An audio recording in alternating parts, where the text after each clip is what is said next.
Okay, welcome to Spore. This is a very difficult game to demo in 20 minutes. We actually have many different levels in the game. We have the cell game, the creature game, tribal, city, civ, and space. We're going to show you 2 levels today, kind of in depth. But first we're going to start with one of the editors. Each one of these game levels has an associated editor with it. Almost everything you're going to see in this game is creatable by the player.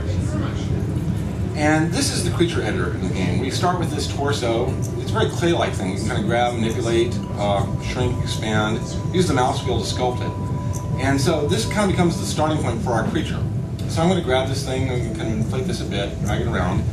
And what you can do in this editor is influencing not just the look of your creature, but also the way it's going to perform in the world. So I'm going to start here, put a couple of legs from the leg palette here on our creature, and then some feet from the feet palette.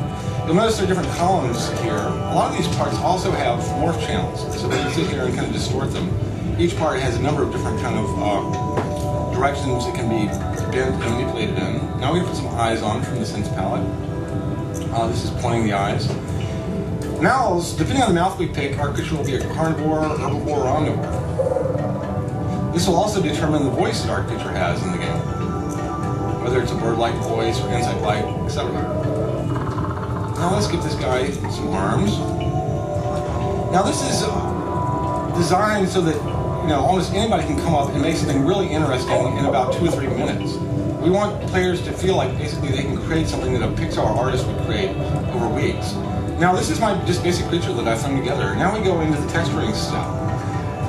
The program will actually analyze the topology of this creature, and I'm going to make this guy kind of dark green and try some different textures. Each one of these is a different procedural texture that we're applying to the creature. And it actually kind of knows where to shadow it, where the legs are, where the back is. We can also combine overlays on top of this. So this is an overlay layer that I'm going to make kind of yellow, and we can try different types of stripes on our creature.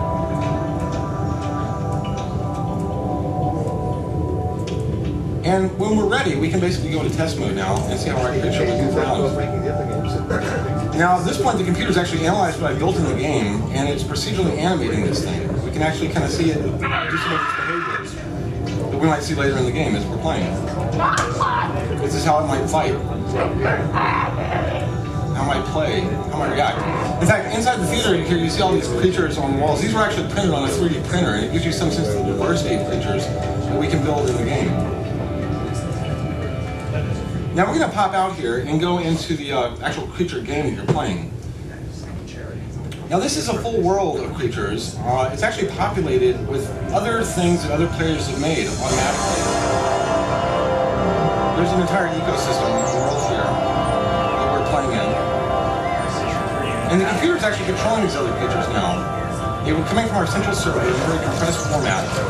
And these are the things that we're going to end up competing with at this part of the game. This is my creature right now, and I'm actually kind of directly controlling this guy in the world. And he has to kind of survive and eat. I'm going to run away from that guy.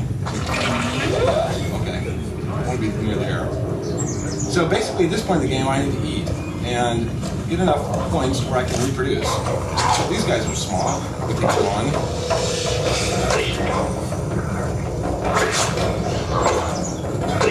There are just like too many of these guys right now, so I'm going to give up on this. You don't have to necessarily be strong. You can actually have a pretty big advantage in the game just by being social. Here's some food. Go that way. It's a harsh world right now. I'm going to run away from these guys. Here's some herbivores. Sneak up on me. Yes. Right there, food, yes. This is their nest, actually. Okay, I'm going to run away. I did get some DNA points now, which will allow me to mate. So I'm going to go over to my species. These are my guys. Now there's a whole social game where I can call these guys.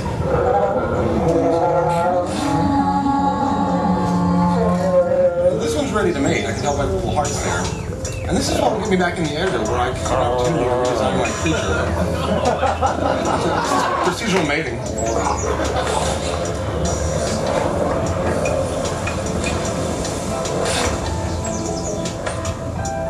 So you don't lay the eggs. And we're actually playing through every generation of evolution of these creatures.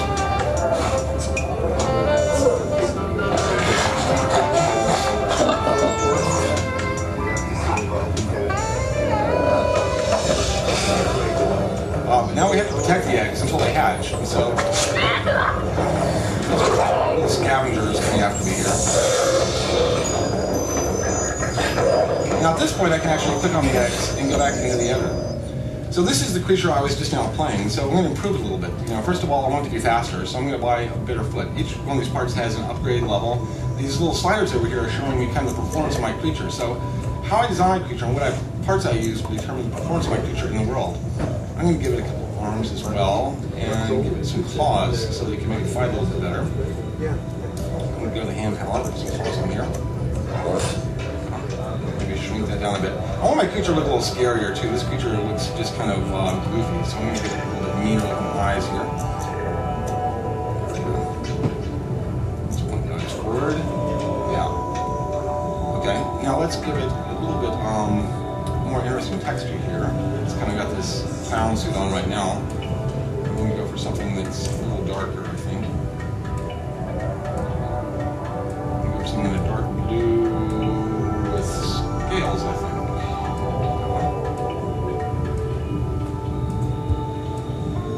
And now I'm going to change the overlay to something red, some stripes on the back.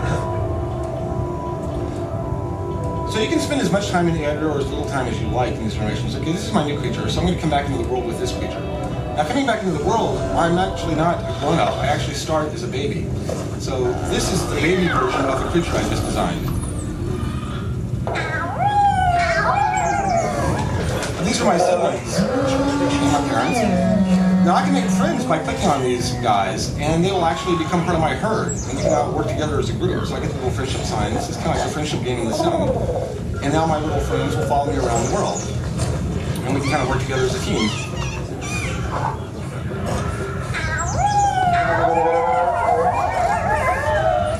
We can go annoy the neighbors.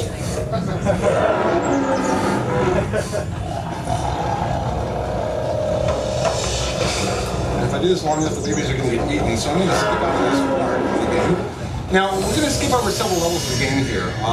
We're skipping over the tribal game where our creatures become intelligent and they start building tribal tools, huts, and have relationships with other tribes. There's an associated hut editor where you get to design the hut of the creatures.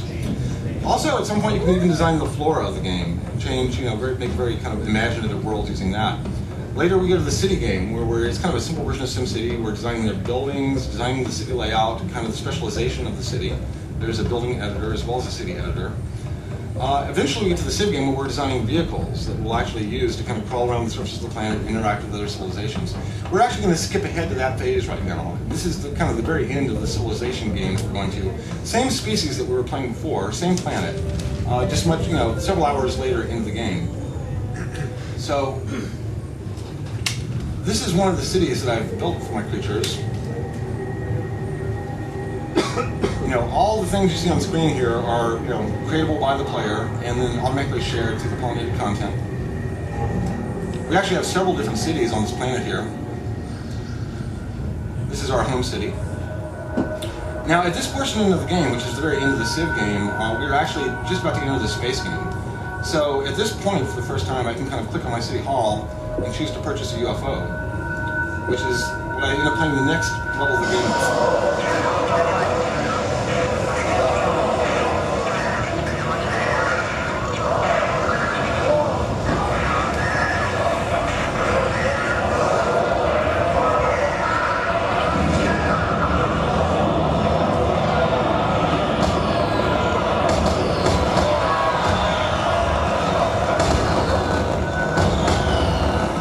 So I'm now flying this UFO around, and this is basically my avatar for this portion of the game. So I can kind of visit other cities that I've captured earlier in the Civilization game, and kind of see some sense of the diversity of styles of vehicles and buildings.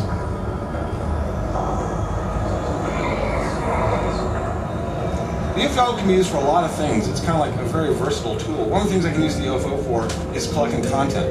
I can come down to the surface and use my abduction tool and put things in my cargo bay, and I can actually collect creatures on the surface of the planet.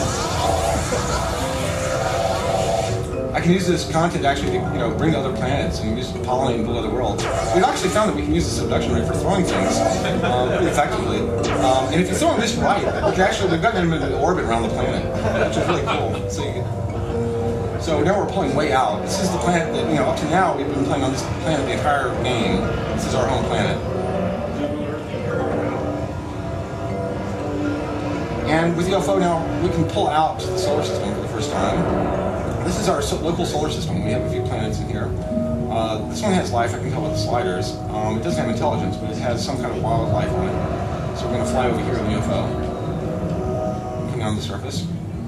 Now, not all the worlds are going to be, you know, super kind of realistic. Some of them are going to be more imaginative, fantasy-based worlds. We want a huge amount of diversity, not just in the creatures, vehicles, and buildings, but also in the planets.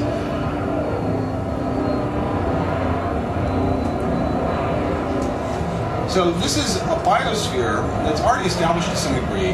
We might want to build a colony here. We might actually even want to modify the biosphere to some degree on this planet. So we can kind of walk, you know, fly around and investigate a little bit and see what's living around here. So now I might take the creature that I just abducted and drop it on this planet and see how it does.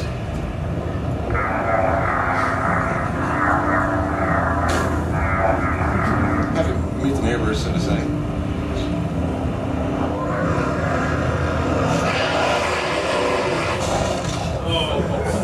Now I can investigate these things actually with my scanning tool. So I can scan different life forms on this planet, and what I'm actually doing is I'm adding these things to my database on my UFO. Now the database is actually presented in the form of a card deck that we call Sporepedia. So for every piece of content that I encounter in the game and scan, we get a card, a trading card basically added. This is my home star, and it actually has attached to it the planets around it. This is my home planet. This is the planet we're currently visiting. If I click the planet, it shows the species that I've currently scanned on the planet. And I can click on those, and each one has a rating that we can, you know, use in other formats. In fact, you know, like a trading card thing. And there are different ways to look at the data. I can actually look at all the creatures that I've encountered in the game so far. So a lot of these are from my home planet, my first creature, or the herbivores I was bothering. So in essence, the database that we're building up as we explore the world is treated as a card deck that we can do other games with. So let's pull away from this planet now. Now we're back up to the solar system level. Now we can pull further back to the interstellar level of the game. So this is a region of interstellar space around our home star. And there are a lot of different kind of places we can visit here. I'm going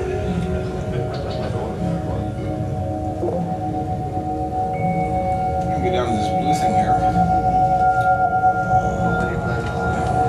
Now this actually isn't a star. This is in fact a black hole, which later, as I upgrade my UFO, I'll have the ability to kind of jump around much further and much more cheaply, like going through wormholes from black holes. So eventually this is something that's unlocked. It's kind of a new transit system for me. But right now, let's go back to another star. Let's go to a nearby star if we can find one.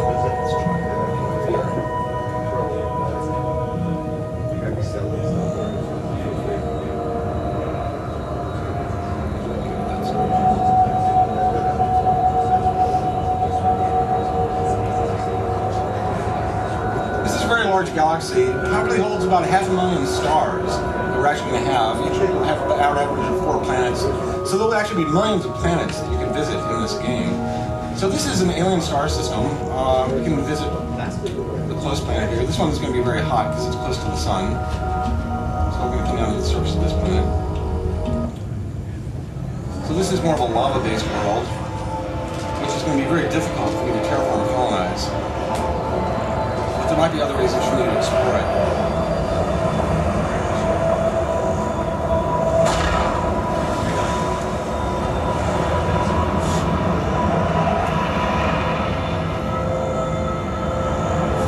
Occasionally, even on barren planets, you might discover things that will actually help your UFO. So I can actually kind of investigate what this is, pick it up.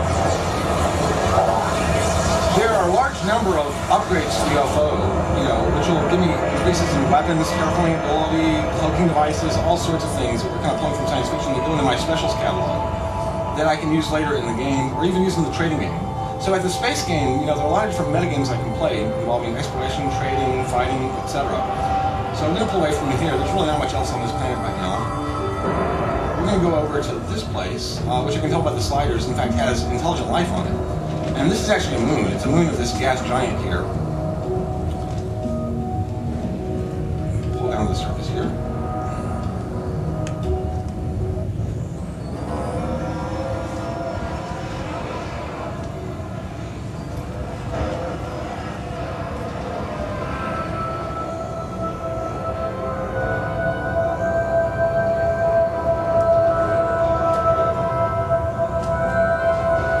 So here's an alien civilization over here.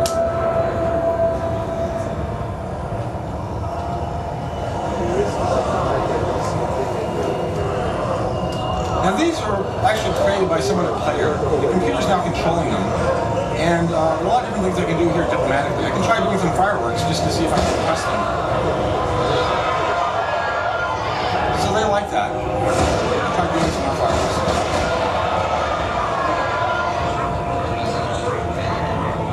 Diplomatically, I'm forming relationships with these guys, and depending on what I do and depending on their personality, it might go totally different ways. So at this point, they were so impressed with what I did, they're starting to worship me, come as a god. So I might decide to kind of pick one of these guys up, abduct him.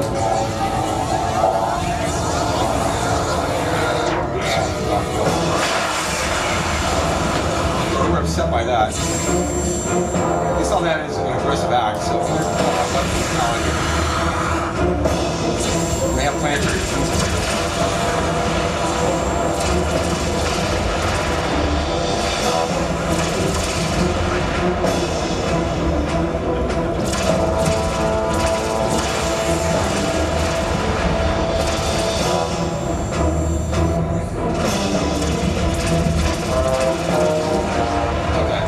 I managed to take out their defenses there. Now they're, at this point, I can choose to go super close. Now, this also isn't necessarily. I'm going to pull away from here because I think we've upset them.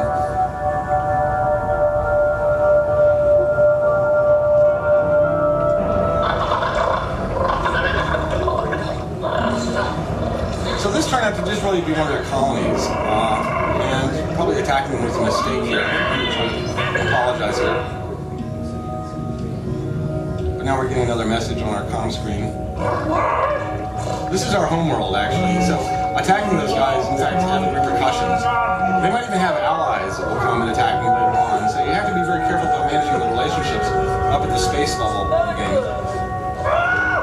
Now this is, several thousand stars of interstellar space here, but even this is just a very small fraction of the entire galaxy that we're playing in. And again, there can be millions of worlds that you can play, a lot of different goal structures you can pursue. And again, we're just showing two of the 6 levels of this game to give you some sense of the breadth. But really, the focus of the game is on the player creating everything in the world and basically being able to share that transparently with all the other players. And so that's our demo. Thanks. Thank you.